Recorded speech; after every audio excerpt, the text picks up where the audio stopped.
بسم اللہ الرحمن الرحیم۔ مطالبہ الفرقان، سورہ البروج، نمبر 85، مکی۔ آیت نمبر 1۔ قرآن مجید کی تفسیر خود قرآن مجید سے، از علامہ غلام احمد پرویز صاحب۔ اخذ و تلخیص محمد اکبر دکشت بھاردواج۔ نظر ثانی ڈاکٹر انعام الحق۔ سورہ البروج، نمبر 85، مکی۔ بسم اللہ الرحمن الرحیم۔ اے اللہ، میری تمام تر کوششوں کا مقصد ربوبیت عامہ کے لیے تیری صفات کو بانداز رحمانیت و رحیمیت معاشرے کے اندر ظہور میں لانا ہے۔ ابتدائیہ، یہ سمجھانے کے لیے کہ کائنات میں سارے کام قانون کے مطابق ہوتے ہیں، خدا مظاہر فطرت کو شواہد میں پیش کرتا ہے۔ قرآن کریم کی بنیادی تعلیم یہ ہے کہ سلسلہ کائنات میں اور خود انسانوں کی دنیا میں بھی ہر شے ایک قاعدے اور قانون کے مطابق طے ہوتی ہے۔ نہ تو یہاں کوئی شے یوں ہی الٹپ بائی چانس اتفاقیہ واقع ہوتی ہے، اور نہ ہی خدا عالم خلق میں دنیا کے آمروں جیسا ہے جن کے احکام اور اعمال کسی اصول اور ضابطے کے مطابق نہیں ہوتے۔ انسانی دنیا میں خدا کے قوانین کو کار فرما کیا جائے یا نہ کیا جائے، خدا کا قانون مکافات عمل انسان کے ہر عمل کا نتیجہ مرتب کرتا رہتا ہے۔ یہ ہے قرآن کریم کی تعلیم کی اصل بنیاد اور محور، جس کے گرد خواہ اقوام سابقہ کی داستانیں ہوں یا خارجی کائنات کے شواہد ہوں، انسان کی دنیا کے اخلاقی ضوابط ہوں یا سیاسی، معاشی، تمدنی اور معاشرتی نظام ہوں، یہ سب قانون اور ضابطے کے دائرے میں گردش کرتے رہتے ہیں۔ اس حقیقت کو سمجھانے کے لیے خدا ہمیشہ نظام کائنات کو سامنے لاتا ہے، کیونکہ نظام کائنات میں قانون کی کار فرمائی آسانی سے سمجھ میں آ جاتی ہے، لیکن حقیقت یہ ہے کہ کائناتی شواہد سائنسی تحقیق کی بدولت ہی آسانی سے ہمارے دور میں سمجھ میں آئے ہیں۔ قرآن نے یہ باتیں 6 صدی عیسوی میں کی ہیں، لیکن انسان کس طرح اپنی علمی ترقیوں، تجربات اور شواہد کے ساتھ رفتہ رفتہ بتدریج قرآنی حقائق تک پہنچتا چلا آ رہا ہے کہ یہاں قانون کی کار فرمائی ہے۔ یہاں کوئی شے بھی یوں ہی ہنگامی طور پر وجود میں نہیں آ جاتی۔ عرب صحرا نورد قوم تھی، شہروں اور بستیوں میں بہت کم آبادی تھی، اکثر آبادی خانہ بدوش تھی، جنگلوں اور ریگستانوں میں چلتے رہتے تھے۔ شدت کی گرمی کی وجہ سے وہ سفر ریگستانوں میں عموماً رات ہی کو کرتے تھے۔ وہ لوگ رات میں ستاروں کی رہنمائی سے اپنے سفر کی سمت کا تعین کرتے تھے۔ ایسا کبھی نہیں ہوتا تھا کہ وہ ستاروں کی رہنمائی سے اپنی راہ کو بھول گئے ہوں۔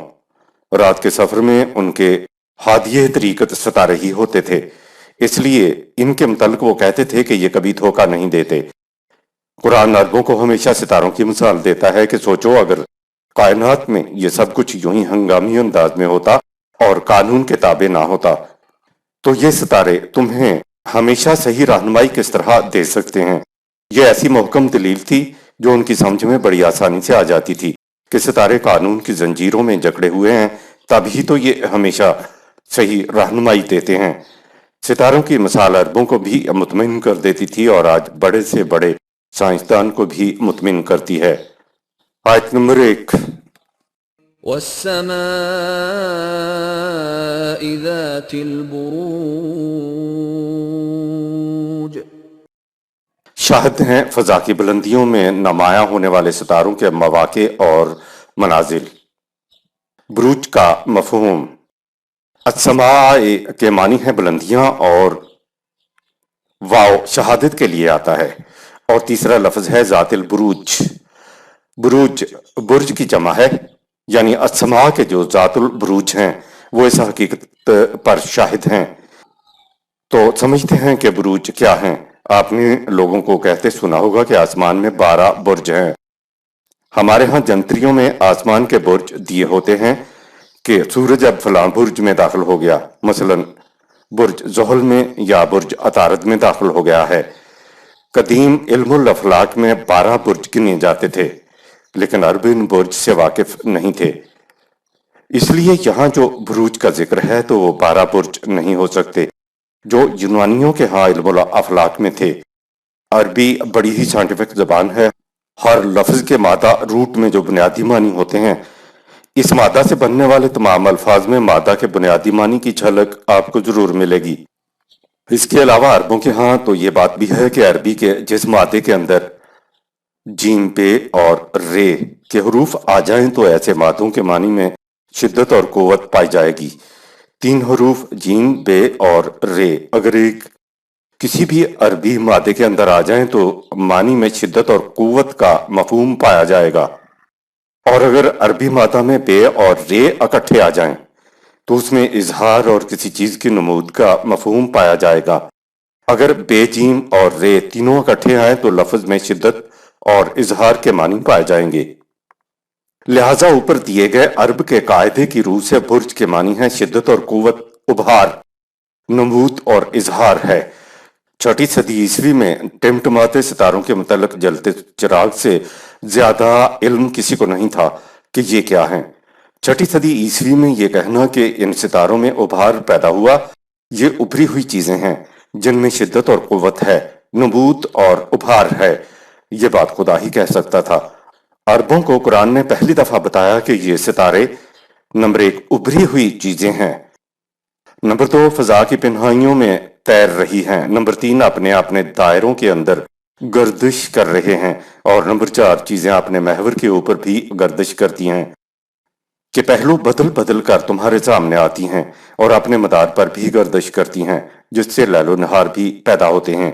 6 صدی عیسوی میں زمین کی باتیں تو ایک طرف رہیں، آسمان کی باتیں کرنے والا یقیناً اپنے ماحول کا انسان تو نہیں ہو سکتا، اور یہی چیز ہے جس سے پتہ لگتا ہے کہ قرآنی علم کا سر چشمہ انسانی علم، انسانی ماحول اور اس کے تاثرات نہیں ہیں۔ اس آیت میں کہا یہ گیا ہے کہ فضا کی بلندیوں میں یہ جو ابھرے ہوئے ظاہر ہونے والے قوت اور شدت کے حامل اتنے بڑے بڑے یہ ستارے تیرتے پھر رہے ہیں، یہ ایک حقیقت پر شاہد ہیں۔ وہ کون سی حقیقت ہے جس پر شاہد ہیں؟ ایک اور اگلی آیت کی شہادت لے لی جائے تو پھر بتایا جائے گا کہ وہ کون سی حقیقت کی شہادت دے رہے ہیں۔ آیت نمبر 2۔ واليوم الموعود، اور وہ انقلاب جس کے انسانی دنیا میں آنے کا وعدہ قرآن میں بار بار مذکور ہے۔ آسمان کی فضاؤں کے اندر ان ستاروں میں اور انسانوں کی دنیا کے اندر آنے والے عظیم انقلاب میں قدر مشترک قانون ہے۔ ستارے بھی خدا کے قانون کے مطابق سرگرم عمل ہیں، اور انسانی زندگی کے اندر بھی قانون کی کار فرمائی ہے۔ قانون یہ ہے کہ جب بھی اور جہاں بھی کوئی قوم یوں کرے گی تو اس کا نتیجہ یہ نکلے گا، نتیجے میں کسی قسم کا تغیر و تبدل نہیں ہوگا۔ اسی کو قانون کہتے ہیں۔ انسانی دنیا میں انسانی روشوں کا جو نتیجہ خدا نے ایک دفعہ متعین کر دیا ہے، ویسا ہی نتیجہ نکلنے کو ہی یوم موعود سورہ 85 آیت نمبر 2 کہتے ہیں، اور اسی کو خدا کی سنت بھی کہتے ہیں۔ گویا خدا نے اپنے قانون کو شہادت میں پیش کیا ہے۔ انسانی روشوں کے مطابق آنے والے انقلاب کی شہادت کے متعلق اگلی آیت میں کہا، آیت نمبر 3، وشاهد ومشهود، اور یہ رسول جو اس انقلاب کی آمد کی شہادت دیتا ہے، اور خود وہ نظام جس کے قیام و استحکام کی قرآن میں شہادت دی جاتی ہے۔ آیت نمبر 4، قتل اصحاب الاخدود، فضا کی بلندیوں، ستاروں کے مواقع اور منازل، سنت اللہ اور رسول اور نظام شہادت دیتے ہیں کہ یہ لوگ جو اس نظام کی مخالفت میں اسے مٹانے کے لیے جنگ تک کی تیاریوں میں مصروف رہتے ہیں۔ آیت نمبر 5، النار ذات الوقود، اور یہ اپنی تدبیروں کی خندقیں کھود کر ان میں فتنوں کی آگ بھڑکاتے رہتے ہیں۔ یہاں گزرے واقعات کے ذکر کی بجائے حق و باطل کی کشمکش میں سنت اللہ کا ذکر ہے۔ ہماری تفسیر میں ہے کہ خندقوں والا یمن میں یہودیوں کا بادشاہ ذو نواس تھا۔ اس نے عیسائیوں کو قتل کیا، پھر ان کو خندقوں میں جلتی آگ میں جلا دیا۔ بہرحال یہ ان کے خیالات ہیں، آپ آگے چل کر دیکھیں گے کہ یہ کسی گزرے ہوئے واقعہ کی بات نہیں ہو رہی ہے، بلکہ یہ تو ایک حقیقت ہے جو ہر دور میں سامنے آئے گی۔ یہ تو حق و باطل کی کشمکش کی بات ہو رہی ہے، یہ تو اس عظیم انقلاب کی بات ہو رہی ہے جس کے لیے محمد الرسول اللہ والذین معہ کوشاں تھے، اور اب مخالفین کی مفاد پرستیوں کی وجہ سے اس کشمکش نے آخر کار جنگ کی شکل اختیار کر لی تھی۔ جنگ کی محیب ترین شکل یہ ہے کہ حفاظت کی خاطر خندقیں کھود کر ان میں آگ جلا دی جائے۔ کہا یہ جا رہا ہے کہ یہ مخالفین سوچ رہے ہیں کہ رسول اللہ صلی اللہ علیہ وسلم اور رفقا جس انقلاب کو لانے کے لیے کوشاں ہیں، اس کو اس طرح کی محیب جنگ کے میدان میں جا کر مقابلہ کر کے ان کو ختم کر دیا جائے۔ قرآن نے کہا یہ ہے کہ کائنات میں کوئی تخریبی عمل کبھی کامیاب نہیں ہو سکتا، ہمیشہ تعمیری قوتیں کامیاب ہوتی ہیں، اور یہ ایک حقیقت ثابتہ ہے۔ یہ جو تمہارے ہاں حق و باطل کی کشمکش ہو رہی ہے، اس میں یہ قانون کار فرما ہے کہ تعمیری قوتیں تخریبی قوتوں پر غالبہ کر رہیں۔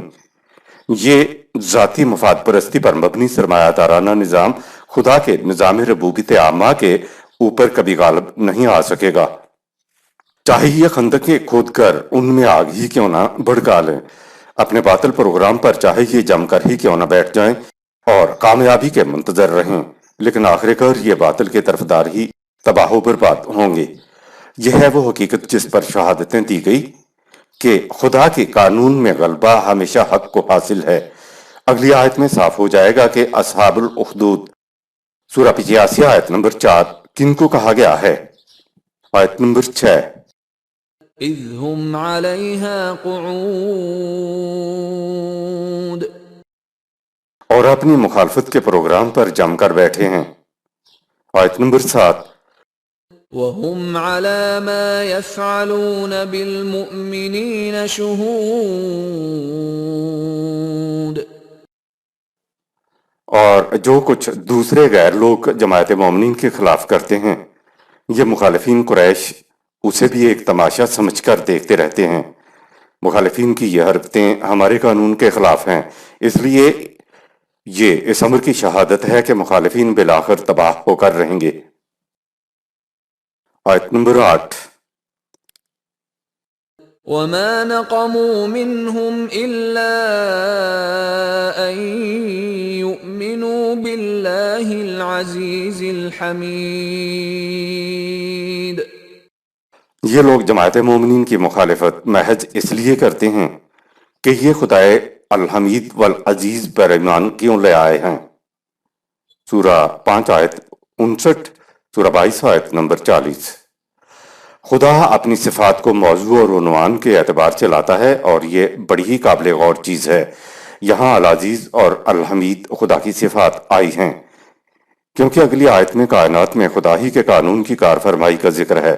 العزیز کے معنی ہے غلبے اور قوت کا مالک۔ غلبہ اور قوت تو چنگیز اور ہلاکو کے پاس بھی ہوتا ہے، لیکن خدا صرف عزیز ہی نہیں ہے بلکہ وہ عزیز کے ساتھ الحمید بھی ہے، اور یہی دونوں خصوصیات نظام خداوندی میں بھی ہونا چاہیے۔ آیت نمبر 9، الذي له ملك السماوات والأرض والله على كل شيء شهيد خدائے حمید و عزیز پر ایمان سے مراد اس خدا پہ ایمان کے کائنات کے پستیوں اور بلندیوں میں سب اقتدار و اختیار اسی کا ہے، اور ہر شے اسی کی نگرانی کے اندر ہے۔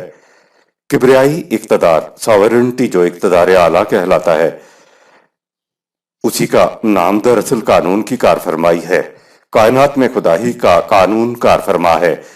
آپ نے دیکھا کہ جو بات ذات البروج سورہ 85 آیت نمبر 1 سے شروع ہوئی تھی، اس کے متعلق کہا کہ خدا ہر شے کو اپنی نگاہ میں رکھنے والا ہے، کوئی شے اس کی نگاہوں سے اوجل نہیں، اور ساری کائنات کی پستیوں اور بلندیوں میں اسی کا قانون کار فرما ہے، اور اقتدار اعلیٰ اسی کے قانون کا ہے۔ اس قدر قوت و اقتدار کا مالک خدا کہہ رہا ہے کہ مخالفین بالآخر ہلاک ہو جائیں گے۔ آیت نمبر 10، إن الذين فتنوا المؤمنين والمؤمنات ثم لم يتوبوا فلهم عذاب جهنم ولهم عذاب الحريق۔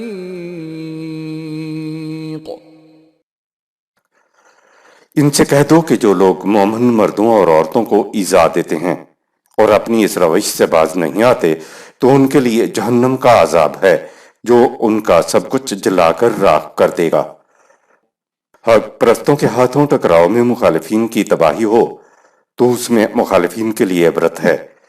ایک تباہی کا عذاب تو وہ ہے جو طبعی قانون کے مطابق آتا ہے، مثلاً زلزلہ یا سیلاب۔ اگر باطل کے مقابلے میں حق کی حامل کوئی ایسی جماعت موجود نہ ہو جو تعمیری نظام قائم کرنا چاہتی ہے تو طبعی قانون کے تحت باطل پرستوں کی تباہی کا کوئی فائدہ نہیں ہوگا، کیونکہ اس میں مخالفین کے لیے کوئی عبرت نہیں ہے اور اس میں منفی کے علاوہ مثبت کچھ نہیں ہے۔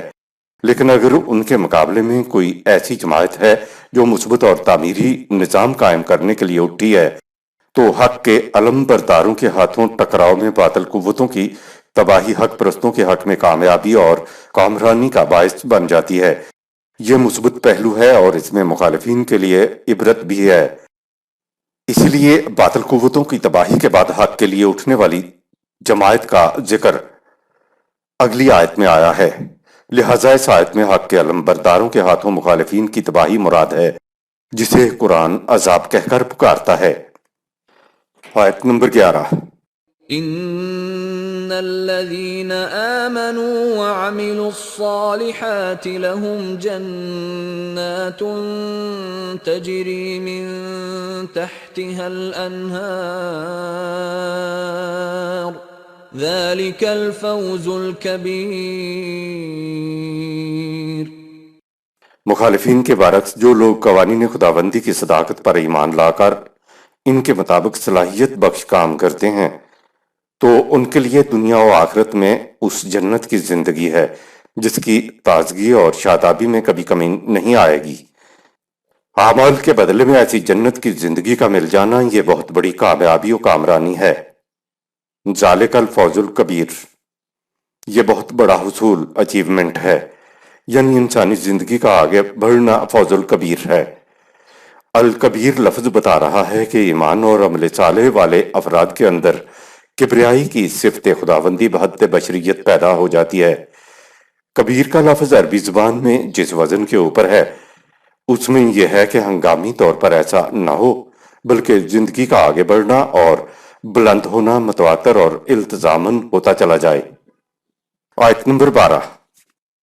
ان بطش ربک لشدید۔ اے مخالفو مت بھولو کہ خدا کے قانون مکافات کی گرفت بڑی سخت ہوتی ہے۔ غور کریں، وہی خدا جو رحیم اور رحمان اور رؤوف ہے، الغفور اور الودود ہے، اس کے لیے بطش رب کا لا شدید آیا ہے۔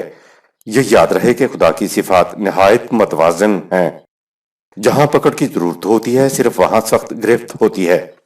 آیت نمبر 13۔ انه هو يبدئ ويعيد۔ وہ خدا ہر شے کی پیدائش کا ایک پسترین نقطہ سے آغاز کرتا ہے اور پھر مختلف ارتقائی مراحل میں سے گزار کر شے کو نقطہ تکمیل تک پہنچا دیتا ہے۔ خدا کو ثابت نہیں کیا جا سکتا، اسے فرض کرنا پڑتا ہے۔ اس آیت میں دو لفظ ہیں، یبدیو اور یعیدو۔ یبدیو کے معنی ہے ابتدا کرنا۔ سوال یہ ہے کہ جب کچھ نہیں تھا تو یہ کائنات کیسے عدم سے وجود میں آ گئی؟ یہ وہ نقطہ ہے جس نے انسان کو ورطۂ حیرت میں ڈال رکھا ہے۔ اس سوال کے جواب میں پہلا انسان حیرت کے جس مقام پہ تھا اسی مقام پہ آج کا انسان بھی ہے، اور آخری انسان بھی حیرت ہی کے مقام پہ ہوگا کہ کائنات کی ابتدا کہاں سے ہو گئی، یہ سلسلہ کائنات کیسے وجود میں آ گیا۔ دہریوں نے کہہ دیا کہ کسی نہ کسی طرح یہ سلسلہ کائنات وجود میں آ گیا۔ خدا پہ ایمان والوں نے کہہ دیا کہ خدا اس کو عدم سے وجود میں لے آیا۔ پھر سوال پیدا ہوتا ہے کہ خدا کہاں سے آ گیا؟ یہ مقام عقل کے بس کی بات نہیں ہے، کیونکہ عقل انسانی محدود ہے اور خدا لامحدود ہے، اور لامحدود محدود میں نہیں سما سکتا۔ خدا کو ماننے والے دہریوں سے پوچھتے ہیں کہ تم کہتے ہو کہ کائنات از خود وجود میں آ گئی ہے، تو بتاؤ کائنات از خود کیسے وجود میں آ گئی ہے؟ اس کا تو ضرور کوئی خالق ہوگا جس نے کائنات کو پیدا کیا ہے۔ اس دلیل سے خدا کو ماننے والے سمجھتے ہیں کہ ہم خالق تک پہنچ گئے ہیں اور دہریوں کو شکست دے دی ہے۔ اس کے بعد دہریوں کی طرف سے اعتراض آتا ہے کہ جب تم خود مانتے ہو کہ بغیر خالق کے کوئی شے وجود میں نہیں آ سکتی، تو پھر جسے تم خالق کہتے ہو، جسے تم خدا کہتے ہو، وہ پھر بغیر خالق کے کیسے وجود میں آ گیا؟ اس کا جواب عقل انسانی نہیں دے سکتی۔ یہاں پہنچ کر از خود موجود خالق کو ماننا ہی پڑتا ہے، فرض کرنا پڑتا ہے کہ وہ ایک ایسی ہستی ہے جس کا کوئی خالق نہیں ہے اور وہ از خود ہے۔ حساب میتھمیٹک میں ایک کلیہ فرض ٹو سم کرنے کا ہے۔ اگر فرض نہ کیا جائے تو حساب کا سوال نکلتا ہی نہیں، کیونکہ خدا کو فرض ٹو سم کرنے سے انسانی دنیا کے سوالات کا حل ملتا چلا جاتا ہے۔ اس لیے ہم خدا کو ازلی و ابدی فرض کرتے ہیں اور اس پر ایمان رکھتے ہیں۔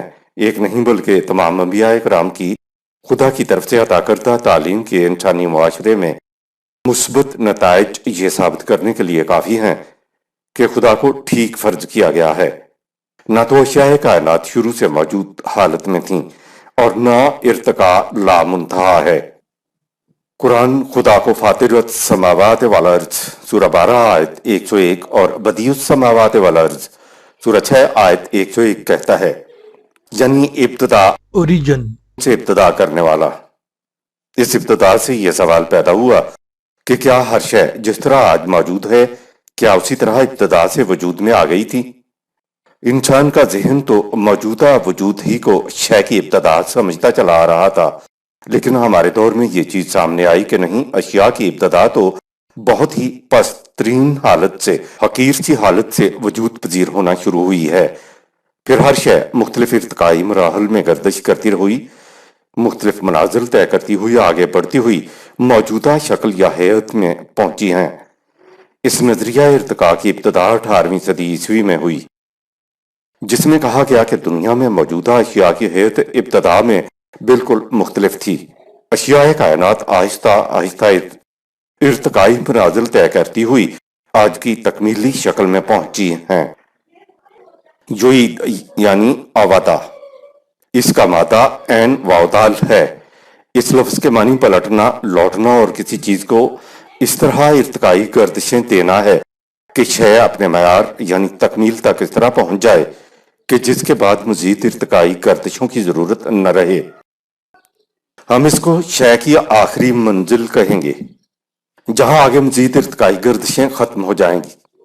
گردشوں کے اختتام سے ارتقاء کی لامتناہیت کا تصور بھی ختم ہو گیا، ورنہ ایک اور مشکل پیدا ہو جاتی کہ جہاں شے کی ابتدا معلوم نہ تھی وہاں شے کا ارتقاء ابدی ماننا پڑتا۔ صفت ابتدا و انتہا صرف خدا کی ذات کے لیے ہے۔ شے یعنی مخلوق کو ابتدا اوریجن میں تو آنا ہے، لیکن اس کے بعد اس کی انتہا بھی ہے۔ عربوں کے ہاں یہ لفظ آوادہ موجود تھا جسے قرآن نے استعمال کیا ہے، جس کے معنی ارتقائی گردشیں دیتے ہوئے شے کو اس طرح آگے تکمیلی نقطے تک بڑھانا کہ پھر اس کے بعد مزید گردشوں کی ضرورت نہ رہے۔ یہ تکمیلی مقام شے کی آخری منزل تک ہوتا ہے۔ ہر شے کو نقطۂ آغاز سے بیدار کر کے ارتقائی گردشیں دینے میں عربوں کے ہاں شفقت اور مہربانی، نرمی اور سہولت کا تصور بھی ہے۔ یعید کے معنی ہے بار بار آنے والی، لیکن وہ بار بار آنے والی شے جس میں شفقت، مہربانی، نرمی اور سہولت کی چیز بھی ہو، اور ساتھ ساتھ اس میں ارتقائی گردشیں اس طرح ہوں کہ معاد یعنی تکمیل تک لے آئے۔ اسی کو انہو ہوا یبدیو و یعیدو کہا گیا ہے۔ آیت نمبر 14۔ وهو الغفور الودود آغاز سے تکمیل تک وہ تقریبی عناصر سے اشیاء کائنات کی حفاظت کرتا ہے، کیونکہ وہ چاہتا ہے کہ وہ تکمیل تک پہنچ جائیں۔ خدا کی غفوریت اور ودودیت پچھلی آیت میں شے کی ابتدا اور تکمیل سے متعلق بتایا گیا تھا۔ یہ مراحل کس انداز سے طے ہوتے ہیں وہ اس آیت میں بتایا گیا ہے۔ الغفور، اس کائنات کی اشیاء کا وجود میں رہنا